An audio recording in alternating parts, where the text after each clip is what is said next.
LSBF is quite a special institution. It's not like other universities. So what sets LSBF apart is the fact that it's very much focused on its students. It gives really exceptional support to students who are undertaking an exceptional journey. Getting an LSBF degree is not an easy thing to do, right?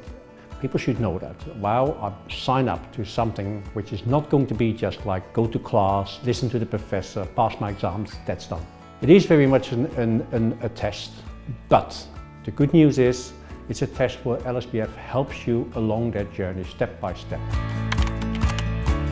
Because LSBF is not an easy degree, it also means that those who actually become LSBF graduates are quite special people.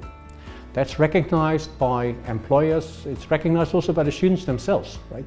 So they know that they have taken an exceptional journey. They have had the gut to sign up to an LSBF degree. Together with the support of the LSBF tutors, the academic staff and so on, they have achieved that journey.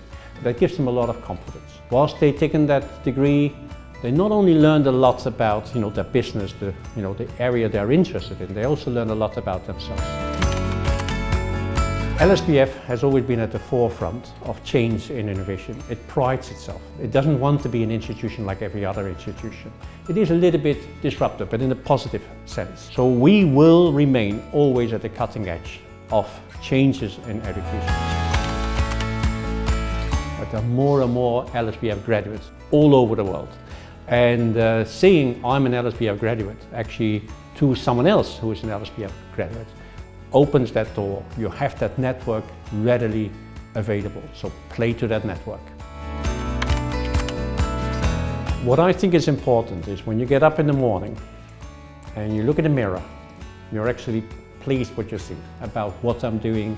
I believe I'm doing it in a fair and honest way, and I also believe by doing this, I help other people. That's really, I think, when you should be feeling good about yourself and say, that's the deal I have with myself.